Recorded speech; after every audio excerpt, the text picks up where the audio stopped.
네, 반갑습니다. 이번 시간은 재경관리사 입문 강의 재무회계, 재무회계로는 마지막 시간이에요. 10번째 강의고, 재무회계 말고도 원가관리회계, 세무회계 다 입문 강의가 있으니까 다 듣고 나서 또 다른 과목도 한번 들어보시기 바랍니다. 처음 나오는 게 수익과 비용에서 수익의 개념 나옵니다. 수익의 개념, 수익 이미 보셨습니다. 수익의 개념은 첫 번째 시간에, 입문 강의 첫 시간에 수익, 비용, 자산부채, 자본 다 개념을 보셨죠. 한 번 더 보시면 그냥 수익은 좋은 거다 라는 느낌 받으시면 되는데요. 수익이란 재화의 판매, 용역 제공 등에 대한 대가로 발생하는 자산의 유입, 부채는 감소입니다. 뭔가 좋은 거죠. 자산이 증가하거나 부채가 줄어드는 거 좋죠. 그 기업 입장에서 수익이 증가하면 자본도 증가하게 돼요. 왜냐하면 수익 빼기 비용 해가지고 이익, 단기 순이익이 발생이 되는데, 단기 순이익은 결과적으로 자본으로 옮겨갑니다. 자본은 재무상태표에 표시가 되는 거죠. 자본 중에 이익 잉여금으로 들어가가지고 기업의 자본을 증가시키는 역할을 하죠. 단 지분 참여자, 주주, 소유주 이런 그 자본 거래에 관한 거는 제외된다는 거고, 자본 거래는 장사에서 기업의 사업에서 벌어들이는 손익이 아니기 때문에 자본 거래는 제외된다, 그런 이야기고요. 수익은 일정한 과정을 통해서 인식이 됩니다. 수익 인식 과정, 이 5가지 과정이 있는데요. 지금 이 5가지 과정을 깊이 있게 공부하지는 않을 거예요. 시험에 따라서 이 5가지 과정을 나열해 놓고 순서를 맞춰라 이런 문제도 출제가 되긴 하는데, 또 깊이 있게 들어가면 또 굉장히 어려운 내용들이 있기도 합니다. 하지만 우리는 거기까지 들어가진 않을 거고요. 이 5가지 순서만 아시면 됩니다. 수익을 어떤 과정을 통해서 인식하느냐. 고객과의 계약을 식별, 일단 계약을 해야, 우리 회사에서 고객하고 계약을 해야 수익을 인식하든지 말든지 하겠죠. 아주 작은 상품 같은 거, 제품 같은 거, 만 원짜리, 2만 원짜리를 판다 할지라도 구두로 계약을 합니다. 이거 사시겠어요? 예, 좋네요. 사겠습니다. 얼마짜리예요? 2만 원짜리입니다. 그러면 결제 도와드리겠습니다. 결제하고 드리죠. 이게 일종의 계약입니다. 구두 계약도 계약이니까. 계약을 식별하고 내가 뭘 해줘야 될지, 상품 제품을 건네줘야 될지, 아니면 서비스를 제공해줘야 될지, 수행 의무 뭘 해줘야 될지 판단하는 거죠. 그리고 가격이 얼마일지 서로 협상합니다. 그 다음에 배분이란, 가격을 배분한다는 거는 물건을 팔 때 하나만 팔면 간단해요. TV 하나만 판다, 간단해요. 근데 요즘은 이제 대형 TV 팔면 간단한 게 아니라 배송 서비스까지 해줘야 되죠. 그리고 큰 벽걸이 TV다 그러면 배송 서비스에다가 설치 서비스까지 해줘야 됩니다. 그러면 TV 하나 사는데 한 200만 원 주고 샀다. 배달해 드리겠습니다. 주소 적고, 배송기사가 큰 트럭에다가 TV 싣고 와가지고, 아파트 같으면 사다리차까지 동원해가지고, 사다리차 빌리는데 굉장히 비쌉니다. 그 갖고 와가지고 설치까지 해주고, 벽에다가 붙여주기도 하고, 벽에 구멍도 뚫고, 엄청 힘들죠. 그런 거 다 해줍니다. TV는 200만 원 주고 샀는데 실제로는 TV 값이 200만 원짜리가 아니죠. TV 값은 한 150만 원 하고, 나머지 50만 원은 배송비, 설치비가 포함이 된 가격이라고 생각하시면 됩니다. 그렇죠. 그래서 거래 가격을 배분하는데 실제 손님한테 받은 건 200만 원인데, 내부적으로는 이 200만 원, 이 TV 전부 다 TV 값이 아니라 배송료 같은 거, 설치비 같은 것도 포함된 거다. 그래서 그런 용역이나 상품, 이 설치나 배송은 용역입니다. 서비스니까. 서비스 가격하고 상품 가격하고 배분해준다. 그런 의미예요. 어떻게 가격을 배분할까? 마지막으로 수익 인식합니다. 이 모든 과정을 거치고 난 다음에 마지막으로 수익 인식이 되는 거죠. 그러니까 이해를 하시면 전혀 암기하지 않으셔도 됩니다. 이 순서를 맞춰라. 그러면 맞추면 됩니다. 계약부터 하고, 내가 뭘 해줘야 될지 의무 식별, 그 다음에 거래 가격이 얼마인지 협상을 해야 되죠. 그 다음에 여러 가지, 단일 제품이 아니라 여러 가지 제품이 있다면 가격을 배분합니다. 어떻게, 이건 얼마짜리고 합해서 얼마짜리다. 마지막에 수익 인식한다는 거죠. 이해가 되시죠? 넘어가겠습니다. 거래 형태별로 수익 인식이 있는데요. 이건 쉽습니다. 한 번쯤 본 내용들이에요. 일반적인 판매는 우리 교재 50페이지 중간쯤에 동그라미 1번부터 나오죠. 일반적인 판매는 그냥 인도하는 시점에 판매할 때, 재화를 판매할 때 수익을 인식합니다. 보통 그렇죠. 판매 시. 일반적인 판매는 판매할 때.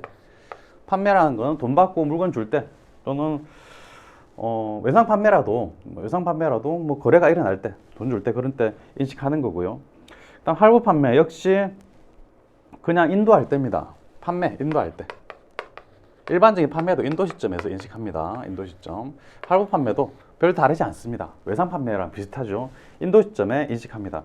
위탁 판매는 한번 설명드린 적이 있는데, 위탁자가 있고 수탁자가 있습니다. 마지막에 소비자가 있죠. 위탁자는 물건이 있고 제조도 하는데 팔 수가 없어요. 물건을 파는 그런 시설도 없고 노하우도 없어요. 그래서 수탁자한테 물건 팔아주세요 하고 맡깁니다. 이 맡기는 상품을 적성품이라고 하죠. 적성품 또는 위탁품이라고 합니다. 그럼 이 수탁자는 매장을 갖고 있어요. 영업사원도 굉장히 판매를 잘합니다. 매장에다가 이 상품을 진열해 놓고 소비자들한테 보여주죠. 소비자들은 구경하러 오고 막 이게 뭐예요? 어떻게 작동하는 거예요? 막 물어보고 그러면 이제 친절하게 다 안내해주고 팔죠. 팔고 팔면 이제 소비자한테 물건을 뭐 제공해주고 판매. 그렇다면 위탁자의 창고에 상품이 없어요. 상품 없고 수탁자의 매장에 상품이 있습니다. 그럼에도 불구하고 수탁자가 판매하는 시점까지는 위탁자의 재고자산에 포함이 됩니다. 기억나시나요? 재고자산 파트에서 똑같은 설명을 드렸는데, 어쨌든 위탁 판매의 수익을 인식을 언제 하냐? 수탁자가 판매하는 시점에 인식한다는 거죠. 수익을. 당연하죠. 수탁자가 판매할 때까지는 판매된 게 아니니까. 수탁자의 판매 시점에, 자가 판매하는 시점에 인식하는 거고, 시용 판매도 역시 기억이 나실지 모르겠는데요. 재고자산 파트에서 말씀드린 적이 있는데, 일단 시험적으로 써봐라. 소비자한테 물건을 줍니다. 세탁기 파는 회사인데 잘 안 팔리니까 마케팅 방법을 막 고민하다가, 일단 우리 회사 제품이 너무 좋은데, 고장도 잘 안 나고 세탁도 잘 되고 너무 좋은데 이게 마케팅이 안 돼서 잘 안 팔린다. 일단 써보십시오. 한 달만 써보시고 좋으면 그때 구매 의사 표시를 하시면 됩니다. 라고 파는 게 시용 판매죠. 일단 써보라는 거. 일단 써보고 한 달쯤 써보고 나서 소비자가 좋네, 사겠습니다 라고 하면 그때 수익을 인식한다는 거죠. 소비자가 구매 의사를 표시할 때, 구매 의사 표시할 때 수익을 인식한다는 거죠. 상품권에 의한 판매는 상품권을 판매했을 때 수익을 인식하면 안 되죠. 상품권을 판매했을 때는 선수금이라는 계정감을 씁니다. 상품권 선수금이라고 하죠. 선수금으로 썼다가 실제로 상품이 판매될 때, 상품권이 재화와 교환될 때, 재화라는 거는 이제 상품, 제품 생각하시면 되고, 용역이라는 말도 나오는데 용역은 서비스를 말합니다. 그래서 상품권이 회수될 때, 실제 판매되고 상품권 회수 시, 상품권이 실제로 회수될 때, 실제로 상품 제품이 팔리는 거니까 뭐 상품 제품이 실제로 매출될 때라고 해도 상관없습니다. 이런 이야기가 50페이지 맨 밑에 줄까지 쭉 서술이 되어 있습니다. 한번 읽어보시면 내용 어렵지 않으니까 한번 읽어보시면 충분히 이해가 되실 거고요. 다음 페이지 넘어가 보겠습니다. 51페이지입니다. 반품권이 있는 판매. 조금 복잡해 보이는데 전혀 복잡한 게 아닙니다. 뭐 당연한 이야기를 법조문처럼 이렇게 심각하게 써놓으니까 좀 어렵게 느껴질 뿐입니다. 역시 단어가 어려울 뿐 내용은 어려운 게 아니죠. 반품권이 있는 판매 보시면, 반품 가능성 예측 가능한 경우하고 예측이 불가능한 경우로 나눠집니다. 예측 가능, 반품 가능성 예측한 경우, 예측 불가능한 경우. 일단 결론부터 말씀드리면, 예측이 가능하면 반품을 할 게 예측이 가능하면 반품이 안 되는 것부터 수익 인식하고, 예측이 불가능하면 수익 인식하지 마라, 그런 이야기예요. 보시면 반품이 예상되지 않는 부분, 이 부분은 인식해야 되겠죠. 수익 인식해야 되겠죠. 팔린 거니까, 반품 안 들어오는 거니까. 그래서 수익과 비용, 매출은 까는 일종의 비용입니다. 수익과 비용을 인식해라. 반품 안 들어올 거니까 실제로 팔린 게 맞네, 반품 들어올 거 아니네, 오케이. 반품이 예상되는 부분은 이거는 일단 수익을 인식하지 않습니다. 제품 인도 시는 수익 비용을 인식하지 않습니다. 인식하지 않고 환불 부채, 판매 가격 100만 원에 팔았다면 이 100만 원을 부채로 인식합니다. 왜? 환불 들어올 거니까. 그러면 또 환불해줘야 되겠죠. 환불해줘야 되니까 줘야 될 돈 부채로 인식한다는 겁니다. 자산 계정인 반환 제품 회수권, 이 원가를 자산으로. 왜냐하면 반품 들어올 거니까 내 자산이겠죠. 팔긴 팔았는데 팔아가지고 제품 매출 100만 원, 뭐 현금 받았으면 현금 100만 원 이런 식으로 분개를 하는데 이러지 말고 그냥 부채로 환불 부채 돈을 받긴 했는데 환불 부채 100만 원 하고 차변에 반환 제품 회수권 100만 원 이런 식으로 자산으로 인식하라는 겁니다. 회수권 들어올 거니까 반품 들어올 거니까 들어오면 또 우리 회사의 재고 자산으로 또 잡히겠죠. 그래서 판매가 매출한 가격을 부채로 잡고 그리고 매출 원가를 자산으로 잡아라 그런 이야기다. 반품 들어올 거니까 어차피 우리 거 될 거니까. 반품 가능성 예측 불가능한 경우에는 수익을 인식하면 안 됩니다. 수익 인식할 수 없고 환불 부채와 반환 제품 회수권을 인식하는 거죠. 이게 반품 예상되던 부분하고 비슷하게 인식하는 거죠. 이 반품권이 소멸되면 일정 기간이 지나면 반품권은 일정 기간이 지나면 반품할 수 없죠. 소멸되는 시점에 이때 돼서야 수익을 인식한다는 겁니다. 그래서 반품 가능한 거, 반품 가능성 예측 가능한 경우에는 반품 될 것 같다. 그 부분은 수익을 인식하지 말고, 그리고 반품 가능성이 불가능한 경우에, 반품 가능성 예측이 불가능한 경우에는 이때는 반품이 들어올지 안 들어올지 모른다. 근데 들어올 것 같은데 그러면 수익 인식하지 말라는 거죠. 기간이 지난 시점에, 반품권이 소멸된 시점에 수익을 인식하라. 그런 이야기입니다. 내용 자체가 어렵지 않으니까 한번 읽어보시면 이해가 되실 거고요. 에듀윌 유료 회원만의 특별한 서비스.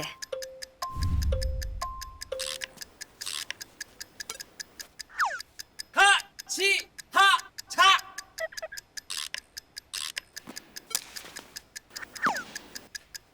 하치하차 정답! 같이 하자 친구야 에듀윌 유료 회원!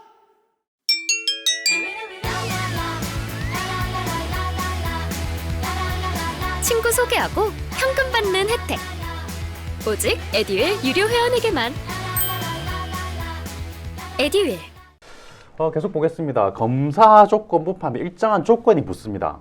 조건이 붙는 거기 때문에 조건이 해결이 돼야 수익을 인식한다는 겁니다. 조건이 해결되지 않으면 수익 인식 못해요. 그래서 읽어보면 검사 조건부 판매의 경우에는 계약한 재화와 용역이 규격에 부합하는지 객관적으로 판단할 수 있는지 여부가 중요해요.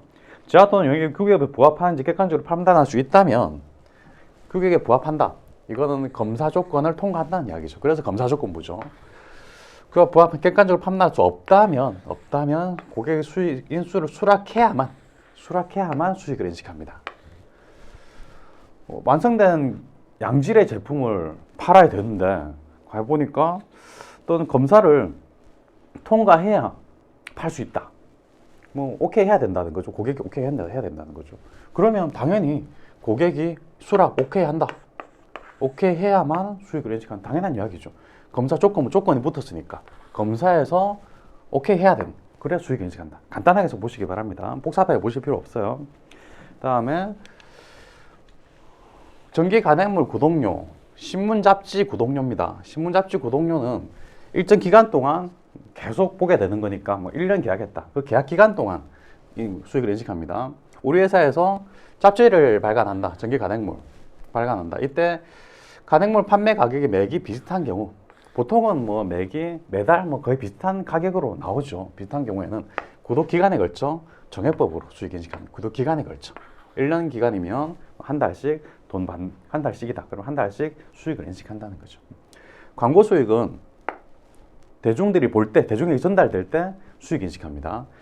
방송사든 광고 매체의 광고 수익은 광고가 대중에게 전달되는 시점에 전달이 돼야 뭐 되는 거니까 대중들이 봐야 되는 거죠. 그래야 광고 효과가 있는 거니까 이 시점에 수익 인식한다는 거고.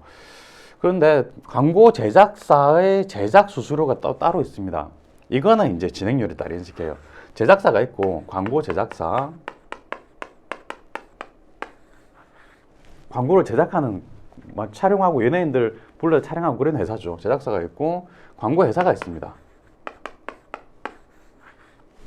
소비자, 청취자가 있겠죠. 소비자. 제작사는 광고 회사에 납품합니다.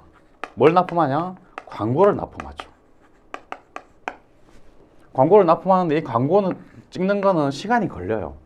뭐 하루 뚝딱 하고 찍을 수도 있겠지만 좀 정성 들여서 찍을 때는 몇 달이 걸릴 수도 있습니다. 콘티 짜고 또 뭐 콘티 짤 때 만화 같은 것도 그리고 만화 같은 거 그려가지고 연예인한테 보내가지고 이런 식으로 할 겁니다라고 스토리를 알려주죠.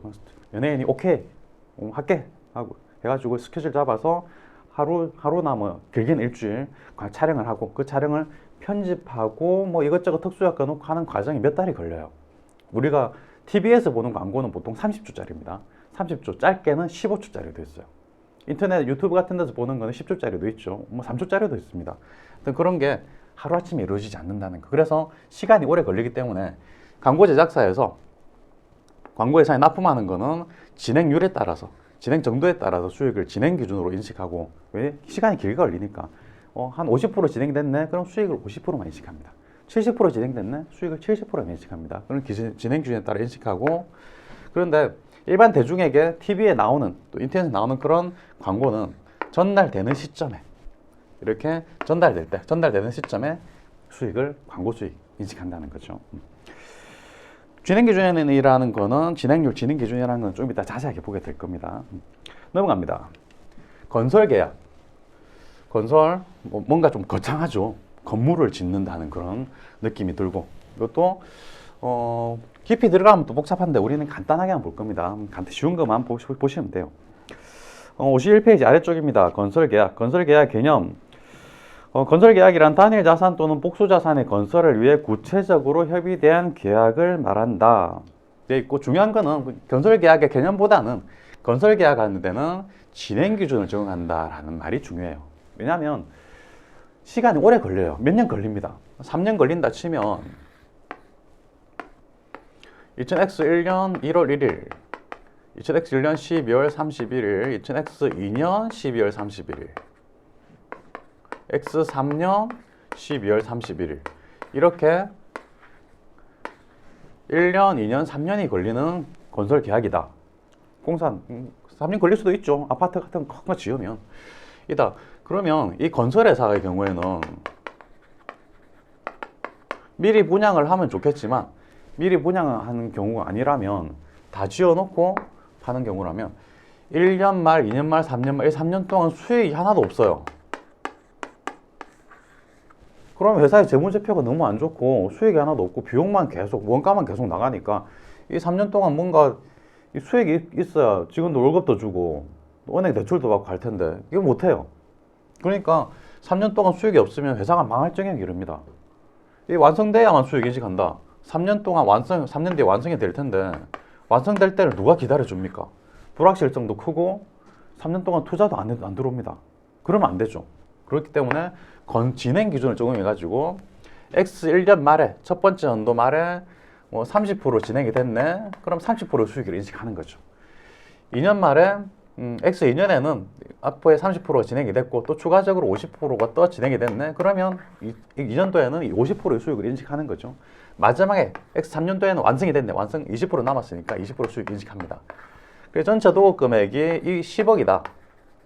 10억이다 그러면 X 1년도에는 30%, 3억 수익 인식하고 X 2년도에는 추가로 50% 진행됐으면 5억 수익 인식하고 마지막 연도에 2억 인식하고 이런 식으로 매년 진행된 정도에 따라서 수익을 인식하는 게 진행 기준이라고 하는 겁니다. 그래서 건설계약은 원칙적으로 진행 기준이다. 이거 아시면 되고요. 다만 진행률을 합리적으로 측정할 수 없는 경우가 있어요. 전체 원가가 100억 들어가는데 올해 뭐 10억 정도 투입할 예정이다. 뭐 그렇게 예정할 수 있는데 이걸 정확하게 파악하지 못하는 경우가 있습니다. 이럴 때는 발생한 원가 범위 내에서 회수 가능한 금액을 수익으로 인식하고 원가는 발생 기간의 비용으로 처리해요. 이 세부적인 내용은 본강에 가서 이거에 대한 세부적인 내용 본강에 가서 좀 더 설명을 드릴 거고요. 지금은 진행 기준을 어떻게 수익으로 인식하는지 그것만 보시면 됩니다.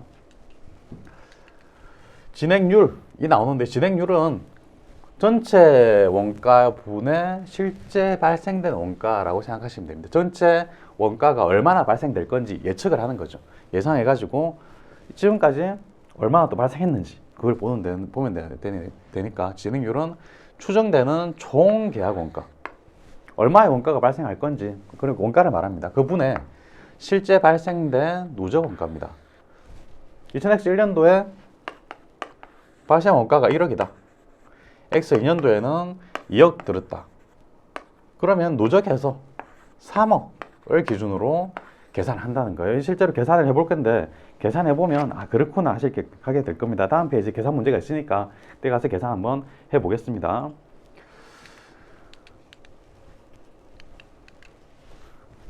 계약 원가가 뭔지 나옵니다. 다음 페이지죠. 우리 교재 52페이지에 계약 원가 그냥 공사하는데 들어가는 비용 원가라고 생각하시면 됩니다. 계약 원가란 기업이 고객과 계약을 체결한 후 해당 계약에서 이행되는데 수요되는 원가를 말하는데요. 이런 항목들이 포함된다는 거죠. 직접 관련된 원가, 지출하는 공사를 위해 지출하는 직접 관련된 원가입니다. 뭐 직접 노무 원가니 직접 재료 원가 이런 원가들에 대해서는 원가 관리액에서 자세하게 배워야 될 겁니다. 원가 관리액에도 계속 들으시기 바랍니다. 이 한번 감독 원가, 보험료 등 공통 원가로 특정 계약에 배분될 수 있는 원가, 제조 간접 원가라고 하는데요. 제조 간접 원가에 대해서도 원가 관리액에서 자세하게 배워야 될 거예요. 원가 관리액 쪽에서 시험이 잘 나옵니다. 다음 T급번 계약에 의해 고객에게 청구할 수 있는 원가, 그 다음에 소요되는 원가. 네 가지 항목이 있는데 우리는 이 네 가지 항목을 암기하실 필요는 없고 그냥 계산만 잘 하시면 돼요. 계산 문제, 기본적인 계산 문제가 아래 문제에 있습니다. 조금 이따 보시게 될 겁니다. 넘어가겠습니다. 계약 수익은 고객하고 계약한 수익 얼마 받을지 그거죠. 뭐 쉽게 생각하시기 바랍니다. 계약 수익은 얼마 받을지. 문제 보겠습니다. 52페이지 중간쯤에 나오는 문제예요. 건설 계약 사례 분석 해가지고 박스가 나오죠. 공사 다음 자료에 의해 각 연도별 이익을 계산하시오 라고 되어 있고 공사 계약 기간은 2000X1년 1월 1일부터 2000X3년 12월 31일까지 3년간입니다. 2000X1년, 2년, 3년, 3년간입니다. 총 도급 금액 100만 원이죠. 100만 원 이게 수익을 말합니다. 수익. 도급 금액 수익. 이게 고객으로부터 받는 돈이에요. 공사가 완공되거나 또는 진행되는 중에라도 뭐 중도금으로 받을 수도 있겠죠. 또 완공돼서 일시불로 받을 수도 있을 것이고 그건 계약하기 나름입니다. 어쨌든 고객으로부터 받을 돈이 100만 원이라는 거죠. 원가 자료가 이렇게 있습니다. 2000X1년 1년 단기 발생 원가는 20만 원, 추가로 60만 원이 더 들 것 같다. 그러면 총 80만 원이 들 거라고 예상하는 거죠. 이 추가 발생 예정 원가는 연도마다 달라질 수 있습니다. 예정이니까. 예정은 바뀔 수 있는 거죠. 대금 청구액 2000X1년에 30만 원을 청구합니다. 전체 100만 원을 받을 거니까 그 중에 30만 원을 청구했다는 이야기고 청구해가지고 다는 못 받고 25만 원 받았다. 그런 이야기고 고객 입장에서는 좀 불안하죠. 그래서 완성되고 나서 돈을 주고 싶어 합니다. 완성되고 건물이 잘 지어졌나 검사도 하고 검사하는데 하자가 발생했다. 그러면 돈 주기 싫죠. 이거 하자 보수하면 돈 줄게. 이렇게 될 수도 있죠. 그래서 전체를 청구액 전체를 잘 주진 않아요, 사실. 그래서 이만큼만 준 거고. 그러면 이익을 계산하라고 했으니까 계산해 보겠습니다. 이익은 수익 빼기 비용이죠. 이익을 계산하시오. 수익 빼기 비용인데 여기서는 원가를 빼는 겁니다. 이게 이익이니까. 연도별 이익을 계산해 보죠. 도급 계약 그러니까 뭐 진행 기준에 의해서 수익 비용 원가 이익을 계산할 때는 진행률이 가장 중요합니다. 진행률 얼마만큼 진행이 됐는지. 진행률에 관한 공식 아까 잠깐 봤습니다. 뭐 깊이 있게 보진 않았는데 진행률은 다시 보시면 에듀윌 유료 회원만의 남다른 서비스.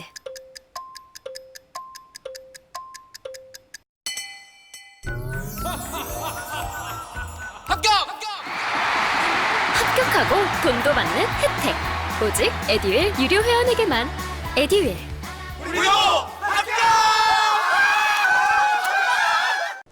진행률 계산하는 거는 앞에 페이지에 51페이지 아래쪽에 박스에 정리가 되어 있었죠.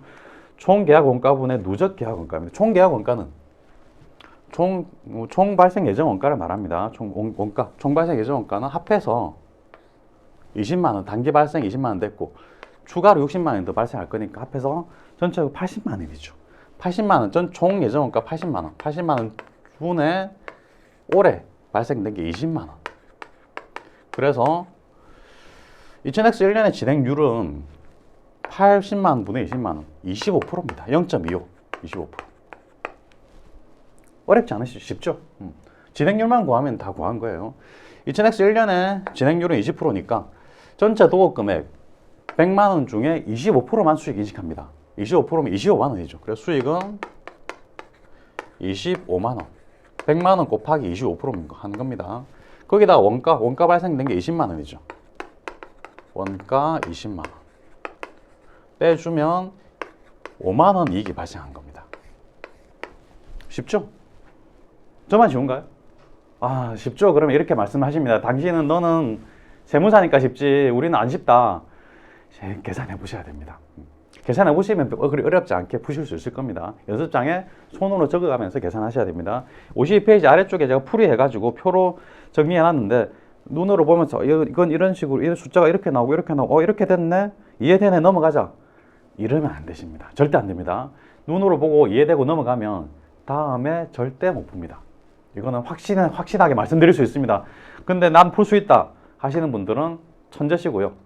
우리는 다들 천재가 아니잖아요. 저도 못 풀어요. 그러니까 반드시 손으로 써보시기 바랍니다. 2000X 1년 다시 설명드리겠습니다. 진행률을 구하는 게 관건이다. 진행률은 총 예정 원가 단기 발생하고 추가 발생 합해야 총이니까 총 합한 거 80만 원 중에 단기 이번에 발생한 20만 원 80만 원 중에 20만 원 이게 진행률이다. 진행률 보면 나눠보면 80만 원 분의 20만 원 20만 원 나누기 80만 원 하면 되죠.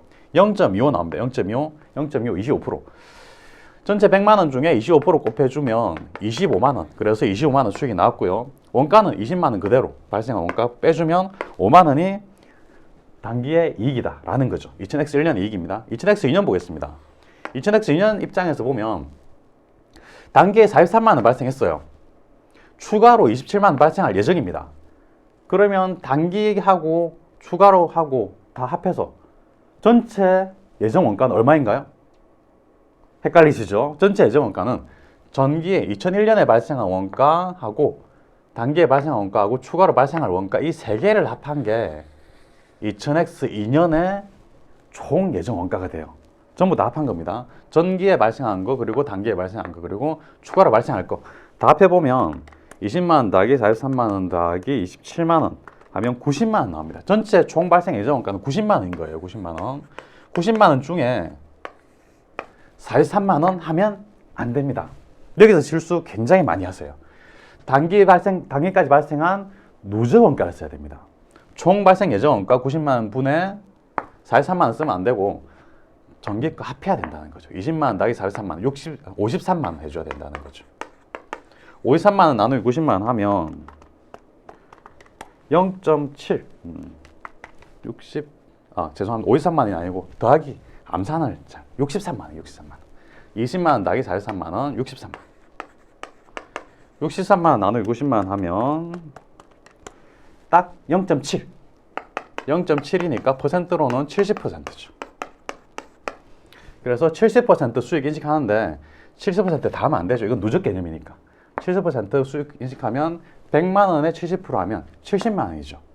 70만 원 전체가 다 수익이 게 아닙니다. 전기에 25만 원 인식했어요. 이거 빼줘야 돼요. 25만 원 빼줘. 전기까지 인식한 거 빼줘야 올해 단기 2000X 2년의 수익인 거죠. 빼주면 45만 원. 2000X 2년의 수익은 그래서 45만 원이 됩니다. 45만 원이고 그러면 2000X 2년에 발생한 원가는 43만 원이죠. 원가 43만 원. 이거 빼주면 원가를 빼주자. 이익이 나니까. 43만 원 빼주면 2만 원. 그래서 수익 45만 원, 원가 43만 원 빼주면 단기 순이익은 2만 원이 나온다는 겁니다. 2000X 2년에. 조금 어려워지시나요? 어려울 거 없이 그냥 이 진행률 구할 때 어떻게 구하는지 잘 아셔야 됩니다. 전체 예정원가 다 이 세 개 다 합한 거 90만 원이고 그 다음에 단기까지 누적 발생원가 전기 2000X 1년 20만 원하고 43만 원 합한 게 누적된 거죠. 누적 원가 해가지고 0.7, 70% 구하고 그러면 100만 원에 70%니까 70만 원 거기에다가 전기에 발생한 수익, 인식한 수익을 빼줘야 오로지 단기의 수익이 나타나는 거죠. 45만 원 거기에다가 단기에 발생한 원가를 빼주면 2만 원이 남는다 하는 거 반드시 손으로 써서 연습해 보시기 바랍니다. 그다음에 마지막 X3년. X3년에는 쉽습니다. 수익. 전체 수익이 100만 원인데 100만 원 계약에 100만 원인데 전기까지 25만 원 수익 인식했고 또 2000X 1년에는 45만 원 수익 인식했다. 합해서 70만 원 수익 인식한 거죠. 그러면 나머지 30만 원만 수익 인식합니다. 그리고 2000X 3년에 발생한 원가 29만 원이죠. 29만 원 빼주면 만 원이 이익이다. 완공된 연도에는 쉽습니다. 완공됐으니까 그냥 남은 것만 추가로 인식하면 되는 거니까 쉽습니다. 그래서 시험에 출제되는 거는 보통 X1년도께 출제가 잘 되고 조금 이렇게 내면 X2년도께 출제가 됩니다. X3년은 출제가 거의 안 돼요. 그래서 그래도 전체적으로 아셔야 되니까 이 52페이지 아래쪽에 있는 표를 보시면서 또는 제가 이제 설명드린 게 설명드린 거 기억하시면서 한번 연습장에 손으로 딱 2번만 풀어보시기 바랍니다. 처음 볼 때는 답을 보면서 이렇게 돼서 나오는구나 라고 생각하시면서 푸시고 그 다음에 안 보고 한번 풀어보시고 해보시기 바랍니다. 넘어갑니다. 53페이지입니다. 53페이지 보시면 비용이 나옵니다.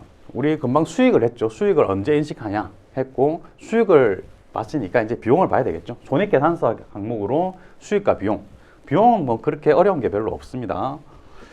비용이란 뭐 정의가 나오는데 역시 우리 첫 시간에 한번 본 내용인데 한 번 더 읽어보겠습니다. 비용이란 재화 판매 또는 용역의 제공 등에 따라 발생하는 자산의 유출이나 사용 또는 부채 증가 자산 유출 뭔가 나가는 느낌이죠. 뭔가 좀 나가면 아깝다 이런 느낌 들면 그게 비용입니다. 비용은 이런 거다. 그 다음에 비용이 증가하면 자본이 감소하죠. 수익이 증가하면 자본이 증가, 비용이 증가하면 자본이 거꾸로 감소. 이해되시죠? 단 뭐 지분 참여자 이런 게 나오는데 역시 자본과 관련된 거는 제외한다. 뭐 그런 이야기고요. 비용 인식 보시면 비용은 일반적으로 수익 비용 대응 원칙에 의해 인식합니다. 수익 비용 대응 원칙. 이게 관련 수익이 인식되는 기간에 그때 비용도 같이 인식하는 게 원칙입니다. 원칙이고 그렇지 않은 경우도 있습니다. 그렇지 않은 경우까지 다 보시게 될 겁니다. 여기에 비용 인식할 때는 직접 대응, 체계적 합리적 배분, 즉시 비용 처리. 직접 대응이 가장 대표적으로 매출 원가를 말해요. 매출 원가 직접 대응이고 그 다음에 체계적 합리적 이런 말이 나오면 우리 재무회계에서는 딱 하나밖에 없습니다. 체계적 합리적 배분. 감가상각을 말해요. 감가상각. 유형자산에 대한 감가상각 또는 무형자산 상각비 이런 걸 말해요. 즉시 비용 처리, 바로 비용 처리해버린다. 즉시 비용 처리는 뭐 수익 비용 대응 이런 거 없다. 발생하는 즉시 비용 처리해버린다. 일반적으로 판매비와 관리비, 그러니까 급여라든지 뭐 접대비라든지 기타 등등 사업을 하면서 발생하는 일반적인 비용들, 뭐 복리후생비라든지 광고 선전비라든지 기타 등등 이런 비용들이 그냥 즉시 비용 처리하는 거예요. 그래서 좀 잠깐 넘어가 보면 처음에 나오는 게 직접 대응. 금방 말씀드린 직접 대응은 그냥 매출 원가다라고 생각하시면 됩니다. 직접 대응 우리 53페이지 중간에 동그라미 1번입니다. 직접 대응. 특정 수익에 바로 대응하는 거. 그래서 손익계산서에는 처음에 이런 게 적힙니다. 매출액이 가장 먼저 적혀요. 왜냐하면 기업에서 손익계산서에는 매출액이 가장 중요하니까 매출액이 적히고 바로 밑에 매출 원가를 빼줘요. 물론 뭐 손익계산서의 종류에 따라서는 이렇게 표시하지 않는 경우도 있습니다만 일반적으로는 그렇다는 겁니다. 바로 빼줘가지고 매출 총이익을 만들죠. 매출 총이익. 그래서 매출 원가는 이 매출액에 직접 대응해서 매출 총이익을 계산한다. 그런 의미에서 직접 대응 그러면 바로 매출 원가를 말하는구나 라고 생각하시면 됩니다. 그게 동그라미 1번의 직접 대응에 대한 내용이고요. 그 다음에 2번 체계적이고 합리적인 배분, 감가상각이라는 거. 이거 말고는 뭐 없어요. 체계적이고 합리적이다 이런 말이 나오면 무조건 감가상각 또는 뭐 무형자산 삼각비 이런 거 생각하시면 되고요. 그 다음에 3번 즉시 비용으로 처리하는 거. 일반적인 판매비와 관리비를 말합니다. 판매와 관리비, 뭐 급여라든지 광고 선전비 발생하는 즉시 비용으로 처리하는 거. 여기까지 보시면 되고요. 뒤에 역시 기초 개념 OX 나오는데 기초 개념 OX는 반드시 밑에 OX 답을 보시는 것도 괜찮은데 밑에 답을 보시기보다는 앞에 내용을 찾아가면서 확인해가면서 스스로 한번 답을 찾아보시기 바랍니다. 여기까지 재경관리사 입문 강의 중에 재무회계 입문 강의를 마쳤습니다. 도움이 되셨으면 좋겠고요. 이거 재무회계 말고도 다른 과목들 원가관리회계 입문 강의도 있고 또는 세무회계 입문 강의도 있고 있습니다. 다 10회씩 시간이 그리 길지 않으니까요. 한번 부담 없이 한번 보시면 충분히 재경관리사 시험을 본 강의를 들으시는데 아주 큰 도움이 되실 겁니다. 지금까지 고생 많이 하셨고요. 지금까지 이원주 세무사였습니다. 감사합니다.